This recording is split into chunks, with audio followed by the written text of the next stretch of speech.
Sex and lust are common themes in Prince's music, and the track we'll be talking about on this episode of the Press Rewind Prince Lyrics podcast is It from the Sign of the Times album. Joining me to talk about It is Roy Turner. Hey man, thank you for having me back. Excited that we had such a good time in February.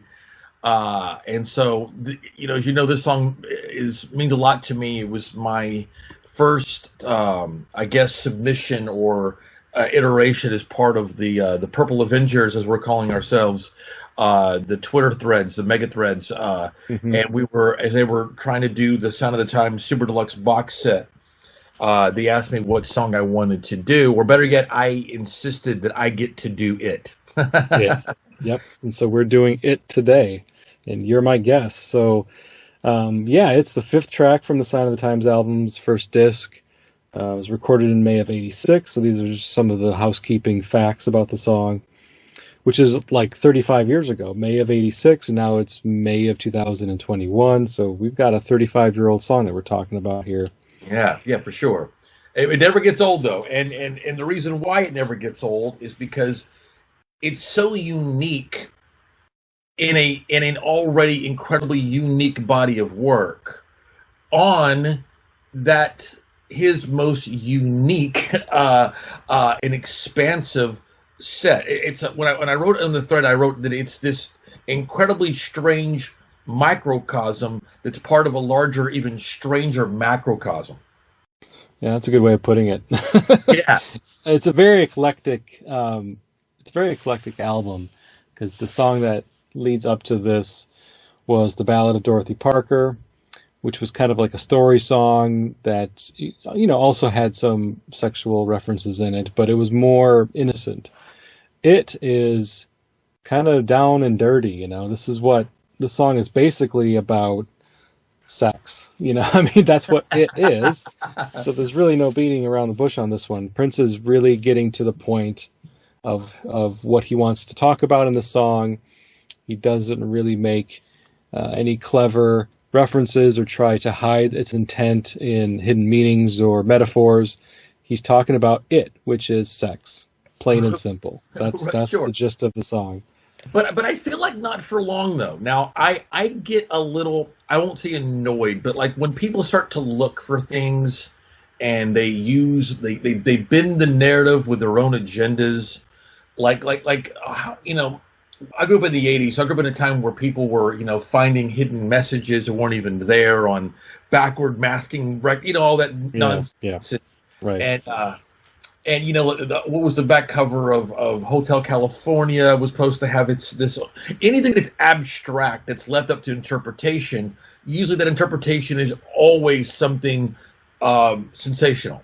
And it's usually, and it's always the person who's, again, they bend the narrative with their own agenda. So I don't want to do that, but I think it is, what's so great about him is it's like, it's the same thing about the Beatles. It's like, it's simple little words, simple phrases that have a complex impact. Things like, come together, give peace a chance.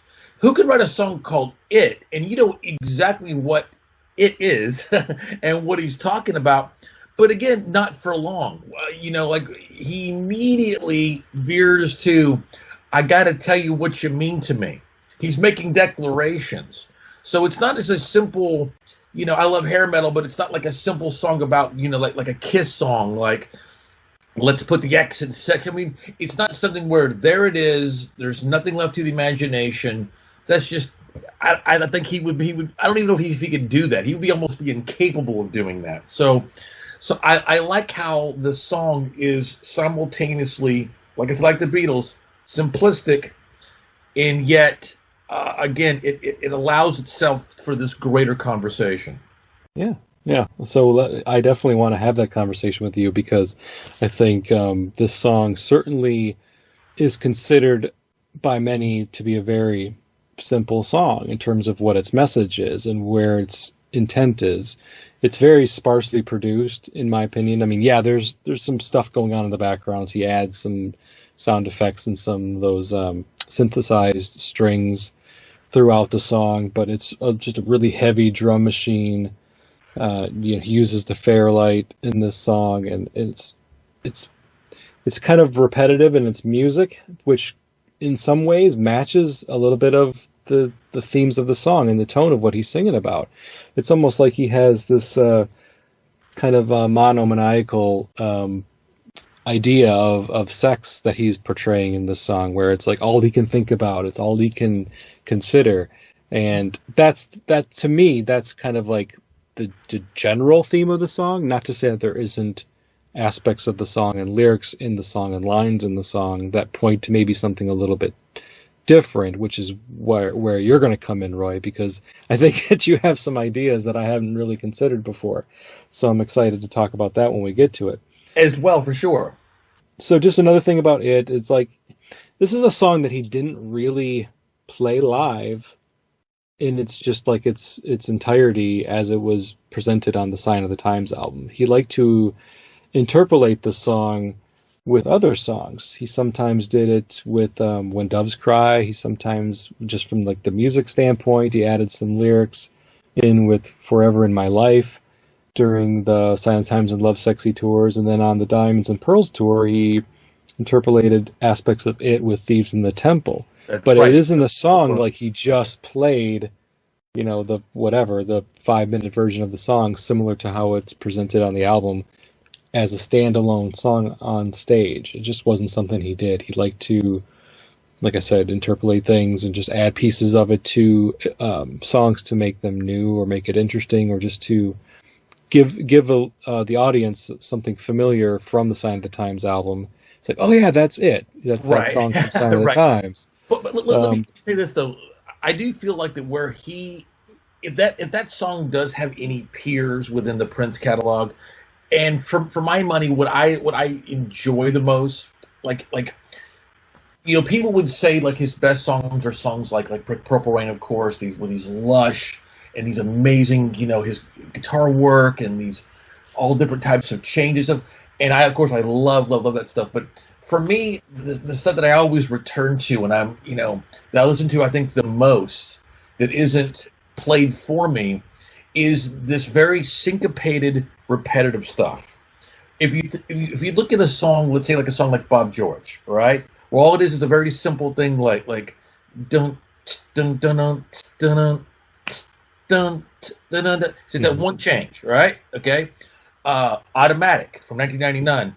Dun dun dun dun dun. It's 9 minutes, and it's just that expression underneath that. Okay. Even what's the Fill You Up, that dun dun dun dun dun dun dun dun dun dun dun dun dun dun dun.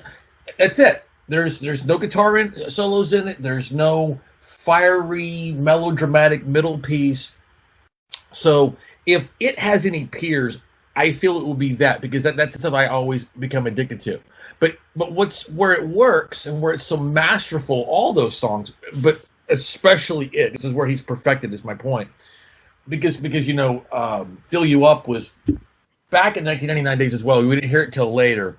If you haven't heard, I'm sure you have, if you haven't heard the original Fill You Up demo from the 1999 Super Deluxe box set, it's masterful. But I mentioned it was because it is where he mastered that. That is the ultimate example of that type of thinking for him. And the reason why I feel like it's important to mention it is because the entire song, again, is the same. It's really the same syncopated beat. But from the time it starts till the time it ends, it feels like a complete journey. It feels like something, there's a lot of songs out there to put out the 3-minute pop song, and even he put out 3-minute pop songs. I mean, as much as I like the storytelling of Raspberry Beret and all that, I'm not sad when it ends, and I'm not addicted to, it's like when you live within that space of it and songs like that, man, it's it could go on forever. I can't get enough of what he's trying to express there, no matter how simple or profound. Interesting. Yeah, no, good point. There are definitely songs in his catalog that have a similar vibe to it when it comes to the music. Just finding a groove, finding a synth line, a drum beat that kind of stays very steady and stays on the same level, and doesn't do a lot of different things with the music, which is fine because, again, as I mentioned, with a song like this, which is very heavily about sex, and you can almost use it as or think of it as a metaphor for like the kind of the rhythmic actions of sex, and in this song, in many ways, mimics that musically. Yeah. He's actually, it's like, it's what do you call it? I had this written down there. It's like sex on wax, right? You know what I mean? Right. It's audio intercourse, I guess, or like electric intercourse, as he would say. Right, but no, it is. It basically is, and that's a very interesting and kind of abstract way of thinking about how this song is presented to us as the listener. It's important though to say this though too, is that this is Sure. him not having a producer, producing himself. Yeah. A song like it wouldn't, or even those other songs like Bob George, whatever, they would never exist if, Bob Ezrin or any of those big 70s guys. I love those guys, but if Warner Brothers made, like, literally pushed the issue and made somebody sit in there with him that were producing all those records like Bob Rock or whatever in the 1980s, that shit would have never happened. They would have said, this isn't a song, this is a demo, this is a sparse Right. thing. And what is so great is that somebody with his unlimited abilities, instead of taking it to those extremes and those extremities, is it like he was always trying to kind of pull back and kind of found it where it worked. I mean, famously, of course, he removed the bass from When Doves Cry and all that. So I think that's important. I think that he understood that less is more. And he would seem like the last person to understand that or to be aware of that. And I think that there's no greater example of that than the song It. Yeah, there's plenty of examples of in the future where, or even in the past, where Prince maybe overproduced or added too much to a song. Yeah. This is not one of them. This isn't one of those songs for sure. Yeah. So looking at the lyrics, so the first lines of the song, because it starts off very quickly with lyrics. There's just a little bit of the drum machine, and then we get lyrics like within seconds. I think about it, baby, all the time. All right. It feels so good, it must be a crime. All right. I want to do it, baby, every day. All right. In a bed, on the stairs, anywhere. All right. So that's what we're left with at the very beginning of the song. And he says it in every line. Well, the first 3 lines of that 4-line verse. I think about it, baby. It feels so good, it must be a crime. I want to do it, baby, every day. So he's very much expressing the theme of the song very clearly to us as the listener in that first verse. So like with this first verse, Roy, what are some of the things that you want to maybe touch on with these lyrics? Well, here's what I think. I know, I can't substantiate an actual date and time and conversation, but I do know that this was around the time, keep in mind, of the whole PMRC thing.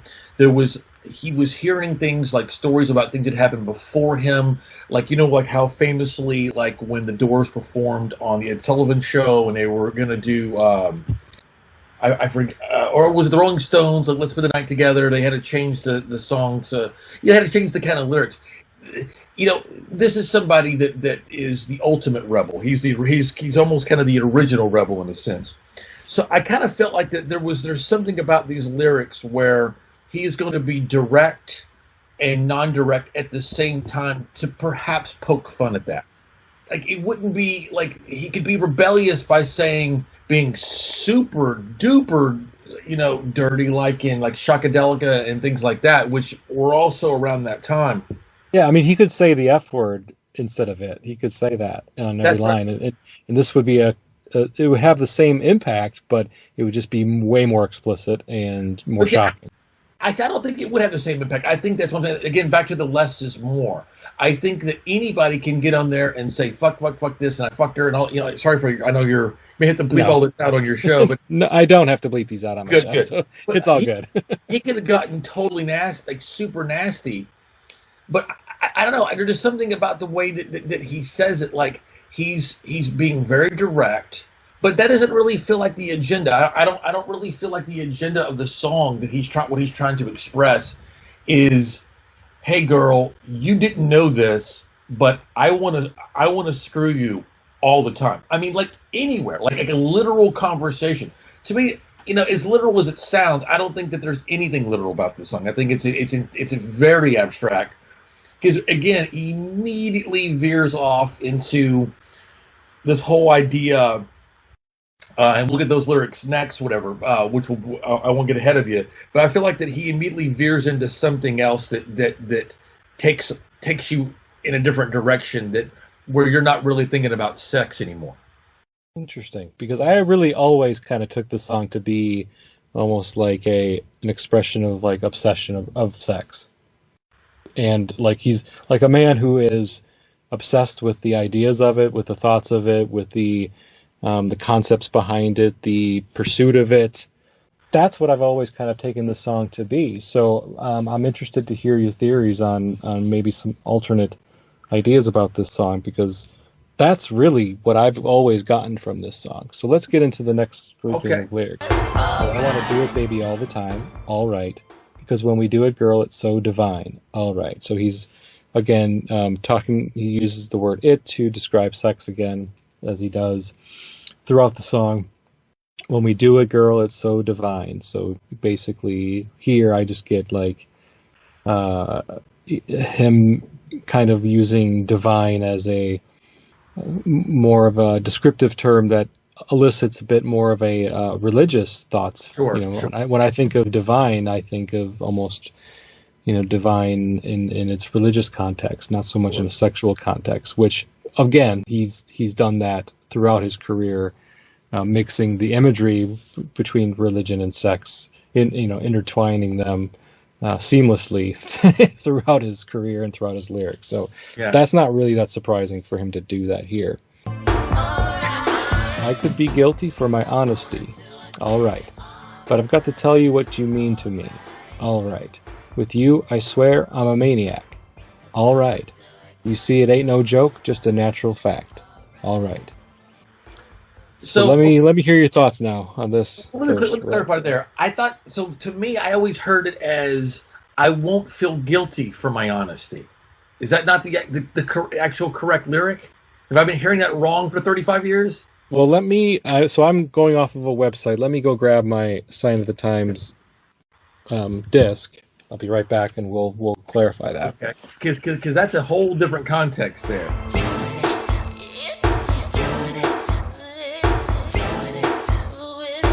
All right. What does the lyrics sheet say from the CD? Let's find out.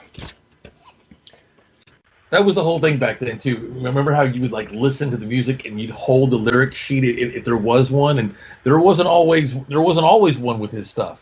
Right. And so I thought it was always really cool when you could find that, because in some songs we needed it to really know what he was saying. All right, so let me see here. I could be guilty for my honesty. All right, but I've got to tell you what you mean to me. All right.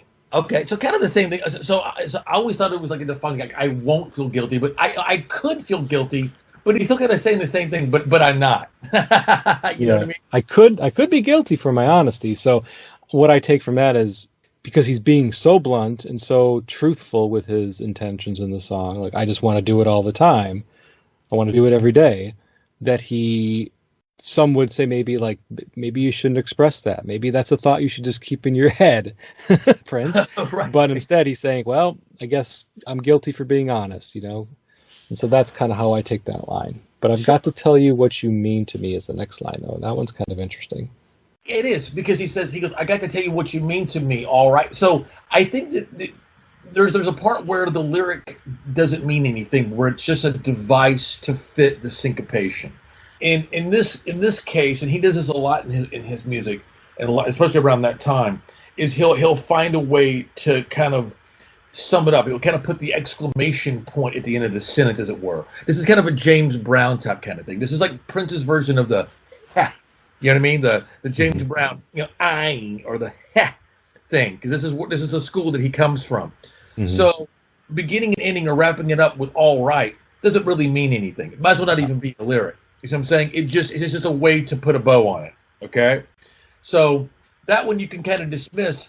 But where it is interesting, and where I think it does have impact as early on, is it's clear he isn't asking permission. He's not saying, I gotta tell you what you mean to me. Like, all right? Like, oh, is that okay? Like, question mark? No, it's a declaration. He is not asking permission. This isn't a meek person meekly finally getting up the courage to tell somebody what they mean to me. And they're like, no, look, fuck that. This is what's happening. You see? Yeah. So I think it's neat, because it's a genius way, like I said, for it to be a device to wrap up the song in terms of how it's going to sound phonetically and put a bow on it, like I mentioned. But it's also a very simple but very effective way to make that declaration. So it's a very, very smart way of doing it. Yeah, that's definitely a pattern throughout most of the song, to accentuate each line with "all right." And yeah, for sure, to your point, it's not a question. It's a declaration. It's a statement. It's just an add-on to the end. Yeah. To your point. And the one other thing I thought was kind of fun from a lyrical perspective, like analyzing it like a geek might do, which is what I do on my show. Right. So like in the first verse, he says it in the first 3 lines, and then doesn't say it in the 4th line. I think about it, baby, all the time. It feels so good, it must be a crime. I want to do it, baby, every day. And then on the 4th line, in the bed, on the stairs, anywhere, he doesn't say it. In the second verse, it's the opposite. He doesn't say it at all for the first 3 lines. I could be guilty for my honesty, but I've got to tell you what you mean to me. With you, I swear I'm a maniac. But then he says it again in the 4th line. You see, it ain't no joke. So when I hear that, I say, when you see it ain't no joke, it, if you kind of replace it with sex, you see sex ain't no joke, just a natural fact. You're right, though. It does seem intentional. I hadn't picked up on that, I guess, in terms of, I won't say haiku, but like, he has a little way, a little patterns of things that things had to either be pointed out to me, or I was able to maybe kind of figure them out, but not until much later, or like kind of on my own. But that one I had never had picked up on, and I think that's interesting, because it's almost like he purposely oversaid it just so that in the next line not to say it at all. Yeah. And it is such a I won't digress or veer off into something too gentle here, but professional wrestling fans out there will know that there's a wrestler named Chris Jericho who very famously, people were saying about, like, the idea with the fans is to get over. You have to get over with the fans, and he could get anything over. In fact, he could get the word it itself over. And so there was this whole kind of wrestling storyline there where he actually was able to get the word it over with the crowd. So I use that as a reference, in terms of that it has the word itself, not the song, but the word itself is so innocuous that it has potential to be played with. And I like how playful he was with this there in that context. Yeah, definitely playful, potential to be playful. And that line, you see, it ain't no joke, just a natural fact. You can imagine somebody saying to him, so what ain't no joke? It. But yeah, but what's it? It ain't no joke. Well, yeah, but it's kind of like that line from Purple Rain with the... that was my next thing, yeah. Yeah, what's the password? It kind of reminds me of what's the password. What? Yeah, what? What's the password? So that's this whole, these little, like, I got it? No. Yep. That's kind of how you can think about that line. Because the song doesn't seem like it's got a lot of humor in it. It seems really kind of serious It in does. some It does. ways. It Right. feels like a It feels serious serious. song. But Prince still liked to inject humor, and maybe the humor I'm just pulling out of it unintentionally. Who knows? But But there's a lot of things like that too. Like I mentioned the Beatles earlier was because like if you think about Around the World in a Day just right before that, how Around the World in a Day kind of has a very psychedelic, it almost has this kind of like Beatlesy Lucy in the Sky with Diamonds type kind of deal, and really crazy lyrics like Walrus Stumble, just things like that doesn't make any sense. He played with that a lot, especially like in a song like Tambourine. Like those lyrics oh yeah, don't they sound cool and they sound neat, but like what is I don't trolley care. cars chasing 17 or something Yeah, like that. yeah, I don't care for one night stands with trolley cars who juggle 17. Like Juggle 17. Yeah, that is very, to me, very Abbey Roadish to me, and in that sense. So I feel like that any time you're going to do that, nobody does that without a smile on their face. So I kind of feel like that this is a way to be the opposite of that. This is a way to be totally like he was very interested in that at one point, very briefly right before that, and then suddenly he was now not interested in that at all. Do you see my yeah, point? yeah. So then moving on after that verse, we get the chorus again. I want to do it, baby, all the time. All right, because when we do it, girl, it's so divine. All right.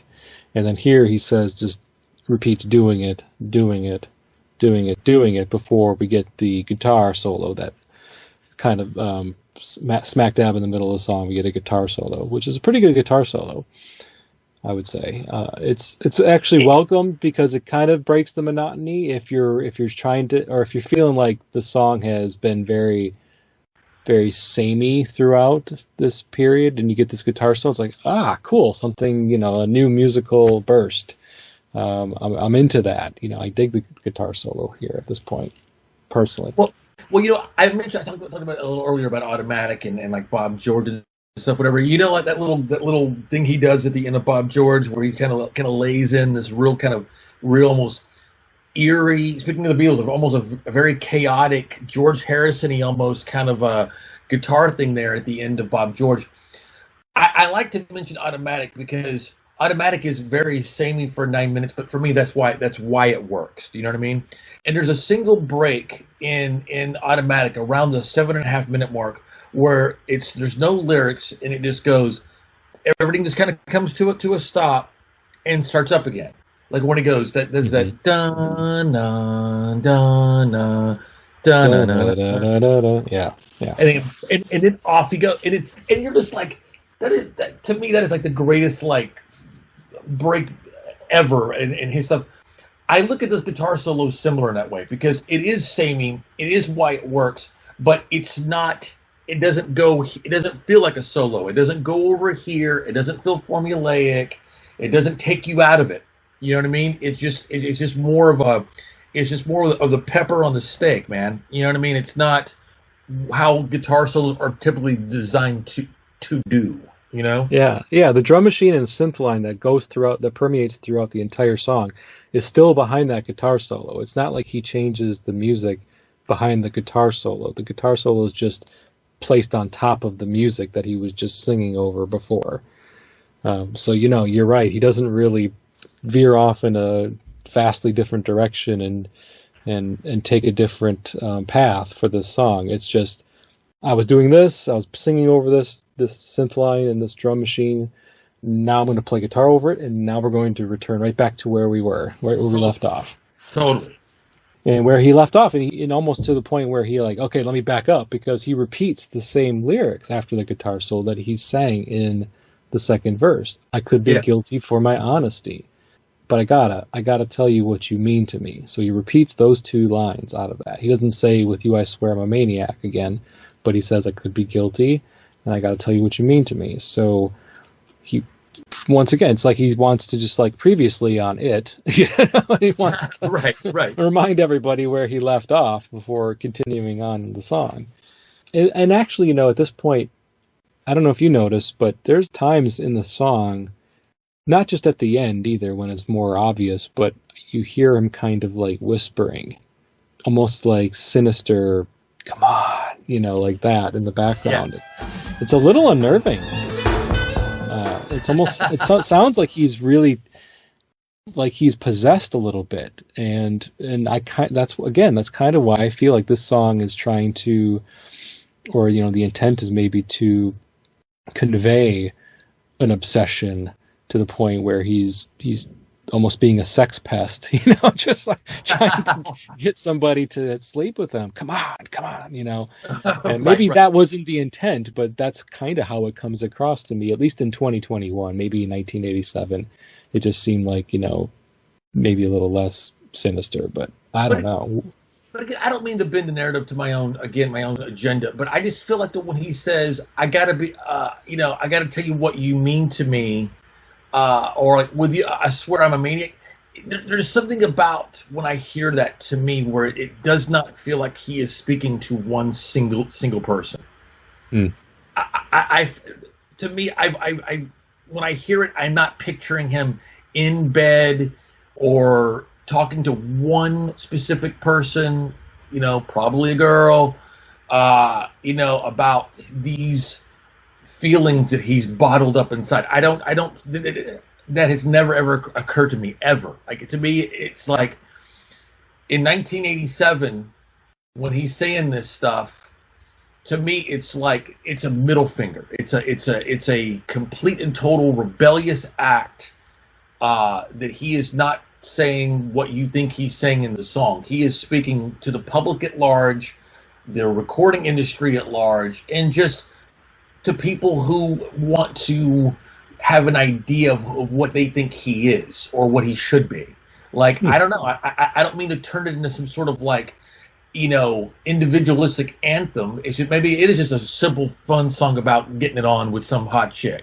And that's fine too. I love that too. But I'm just telling you, in my experience, even at 13 when I first heard it, that's kind of how I heard it. I never heard it as like, oh man, he's about to get it on with this hot chick, and he doesn't give a fuck. Like, I've never really heard it like that. Yeah, that's fascinating. Do you want to like expand on that anymore, or do you feel like? Yeah. So, but and here's why. And I don't want to be revisionist. I don't want it to be a thing because, like, no, but we could preface this, Roy, by just saying this is Roy's opinion on the song, because that's really all this show is. Right. That's all we do is offer opinions, offer thoughts, and with our own perspectives, what we are bringing to the song. So I'm open to it. Well, thank you so much, and that's why I love doing this. And you and I get and vibe so well. That's why it's so fun, because you also, you bring a lot of this out of me too. Because I mean, like I said, if you weren't cool and then I didn't feel, you give me the confidence to do it. How's that? But yeah, go for it, man. Well, so here's what I'm thinking. Okay, so reason why I have to say about the revisionist thing is that all too often, and this is what I'm careful about on my show, is that I'll have thoughts about things and understand things and hear them in with my 2021 ears and eyes, and have to stop and pause and go, there is no way I ever considered this or that in 1987. No one did. So like knowing what we know now about writing, Slave on His Face and all that trouble he had with Warner Brothers, no one was aware of that at large in public in 1987. Right. The least of which a 13-year-old boy in Nowhere, Arkansas, okay, that was listening to it. His sister's, I was stealing it from my sister's stereo to enjoy it. So I don't want to say, I can't say that I had my finger on the pulse of his plight and his what he was going through at that time. All I know is that's what made it even more genuine, is that I felt it. You know what I mean? I felt like clearly the name of the album, Sign of the Times, feels political. It feels existential. That I could feel. That I will claim. I was I was a smart kid. I was a deep thinker, and I felt things a little bit maybe more, and was of course considered weird because of that. But I felt like that it was an extension of that. I mean, maybe if I had heard it by itself, because I like the way that like when I would hear Darlin' Nikki or songs like that, that felt that felt like I was doing something bad. Like I was doing something. I was also a little bit younger too. I mean, I was very young when Purple Rain came out. But I'm just saying, like when I would hear those songs, like it would make me feel kind of like, ooh, I probably shouldn't be listening to this. But in a way, I couldn't resist wanting to share with my friends. Kind of like what you would imagine if we're the same age that when Two Live Crew came out.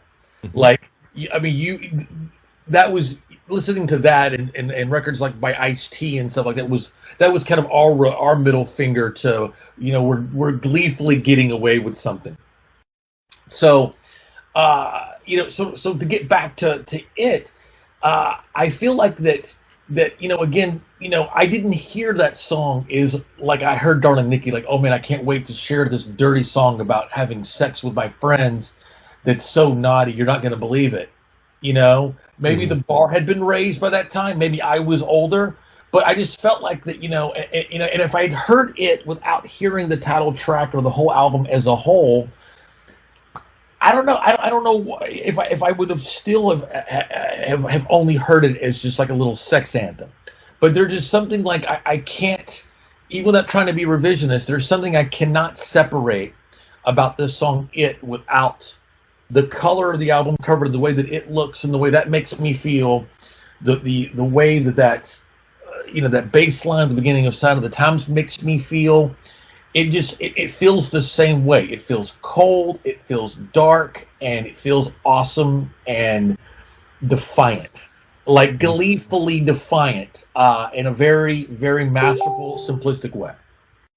That's how I feel about that.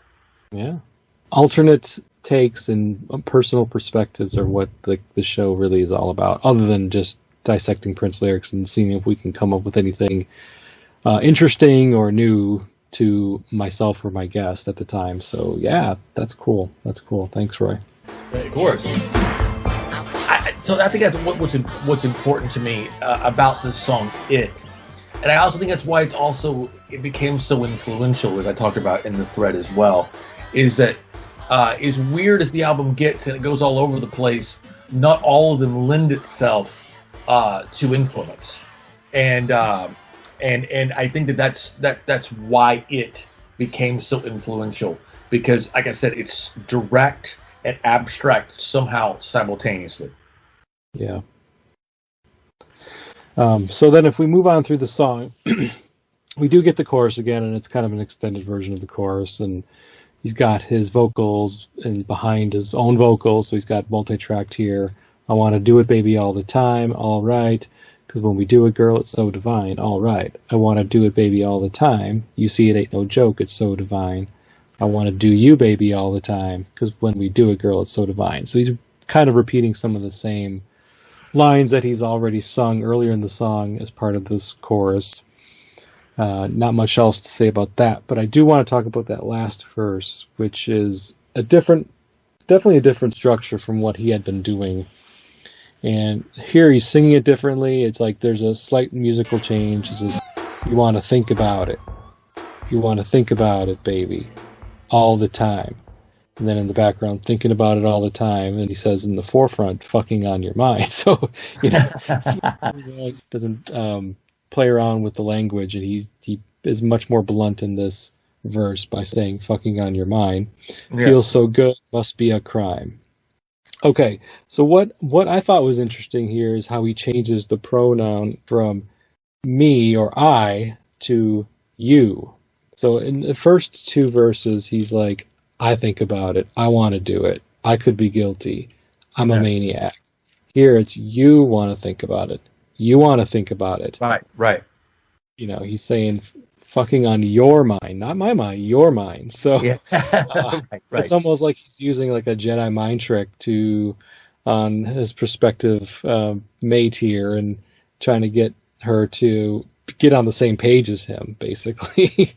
And telling her what she wants to do and being very forthright with it. Like, it's not just me that wants to do it all the time and that wants to do it now. So do you. And that's kind of what he's saying here.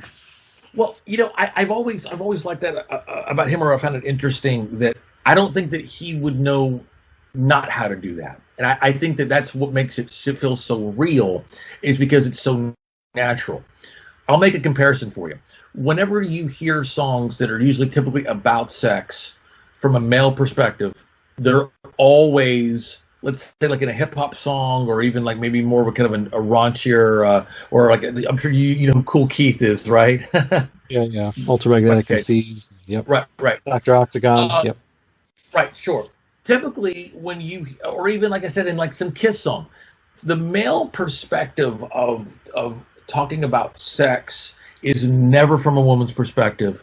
It's always, I want to do this, or I'm gonna do this, or we did this, and because I was the aggressor, right?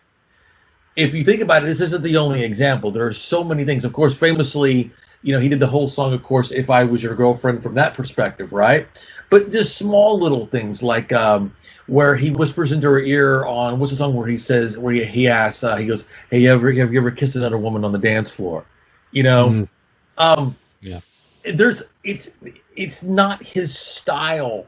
And I feel like that, again, everything, sometimes like these lyrics, like you don't really see a lot of Prince like lyric sheets, because I'm not so sure that a lot of them ever even existed. So many times I feel like what you're hearing is maybe something that he scribbled down right before he recorded it, and then the I swear I'm a maniac. Maybe the reason why he didn't sing it again is because that was the line that he didn't write down. He just felt, you know what I mean, spontaneous. So I don't think he didn't purposely say that. Yeah, and the maybe. next one. So I say that to you because when he's saying what we're talking about now, now he's putting it on her, not in a creepy kind of grooming sort of, like you said, kind of like, you want to fuck me, don't you? Like he's not, because of course, he's Prince. He didn't have to ask anybody that, he had any sort of shortage of potential, suitors. But I felt like that, it goes hand in hand with his style as a person, not music, is that he's not excited about sex if he has to dominate them to have sex, or which is crazy because he's notoriously controlling, but like the narrative always seems to be in the lyrics, always seems to be this thing of where, like, it's okay. You're nasty. You want to fuck, right? You want to be nasty. Wear lingerie to a restaurant. It's always this, I'm going to liberate you. Like, I know that I can be liberated as a male about sex, but you, as a female, not so much. Let me be your liberator. That's what I get from that. Yeah, and it's also that point is even driven home more because he puts this in the really, like, the last set of lyrics of the song. So he's kind of expressed his own desires and his own thoughts throughout the song, which maybe allows his female counterpart to feel like, okay, well, I'm not alone. He's already gone out on a limb. Least I could do is meet him halfway, or at least express the same sentiment with mine. But of course, he's not singing from her perspective, but he's kind of like putting words in her mouth in some respects, but he's not doing it in a way, like, I don't think that's, like you said, creepy or troublesome. It's more like he's already gotten this from her, and he's just telling us as the listener, what he has already gotten, the vibe that he's gotten from this woman. But we're talking about a guy, though. I mean, like you're saying, it's not problematic, Like, we're talking about a guy who apparently what you're hearing at the end of "Come" is the song "Orgasm" is something very real. Like, I mean, he's encouraging a person to feel the ultimate expression of joy and euphoria, and he's recording it and sharing it. Not behind her back. Clearly with her permission, and encouraging her not only to come, but to come harder, to come the hardest. So when you're hearing it, you want to do that. You want to be, you don't want to run from that. It's not problematic. It's again, it's like how, it's liberating it. Like, he's a liberator. Like, he liberated her. How maybe I want to be a liberator too. I want to. I want to be a giver as compared to a taker, and And that's what I like about that. That he's giving. He's not taking. Yeah, he's giving her the freedom to have as much fun with sex as he's having, and Yeah, by right. telling her, like, it's okay. You want to think about it. It's okay. You can think about it.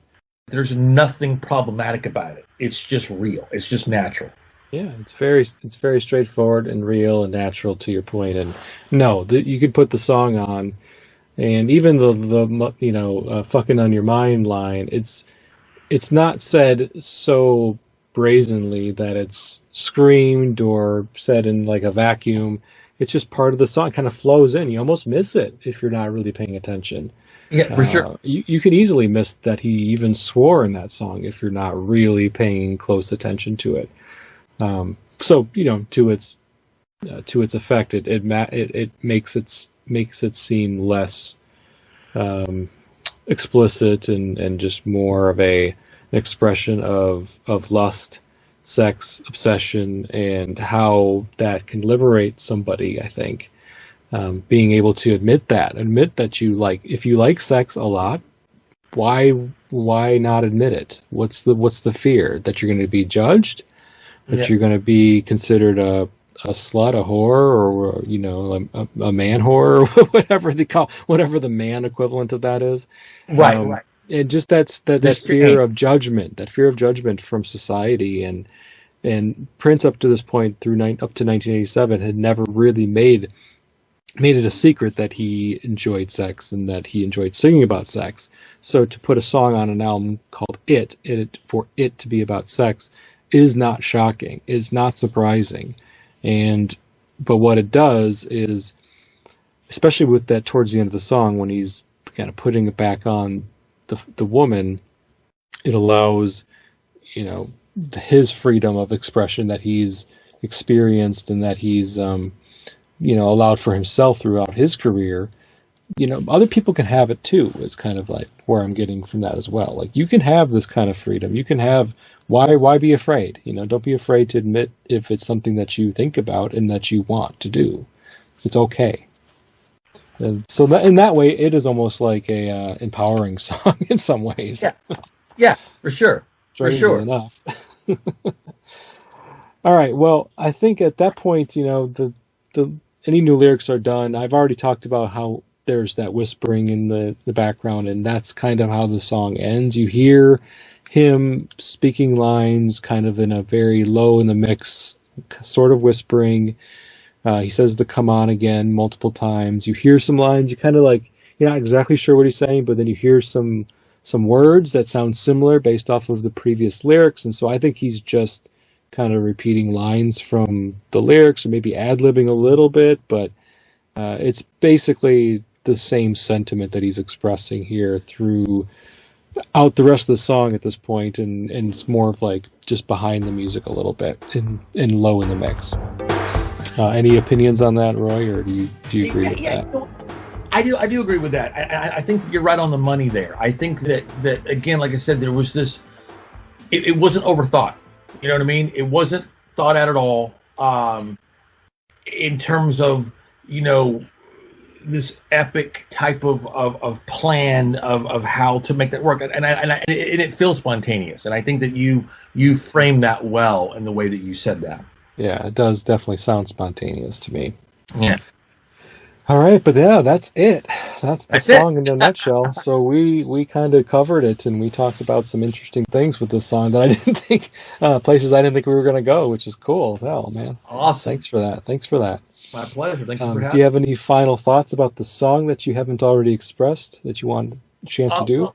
Well, I haven't expressed them here, but I did want to encourage people. I guess this is my plugging moment here, is that not only, if you haven't seen the Twitter mega threads that are hosted by Edgar Cruz and it's DJ he's in the UK, and then Edgar is in the Netherlands, right?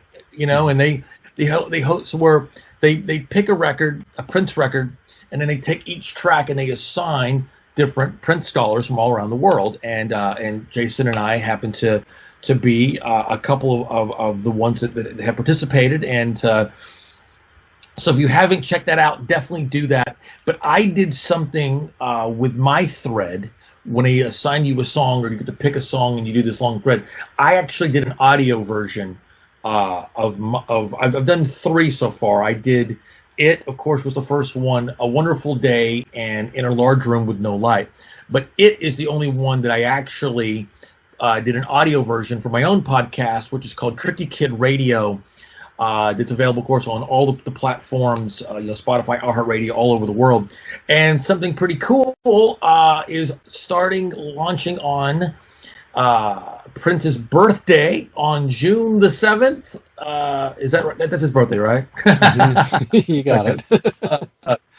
I'm doing something pretty awesome with iHeartRadio and with and it's being, I can't talk too much about it just yet, but because I want to be surprised, but with getting some information and stuff and whatever correspondence you would say with the estate. I'm doing an extension of Tricky Kid Radio called Prince the Encore, because I usually do a Prince episode once a year. It's because Tricky Kid Radio isn't just a Prince themed one.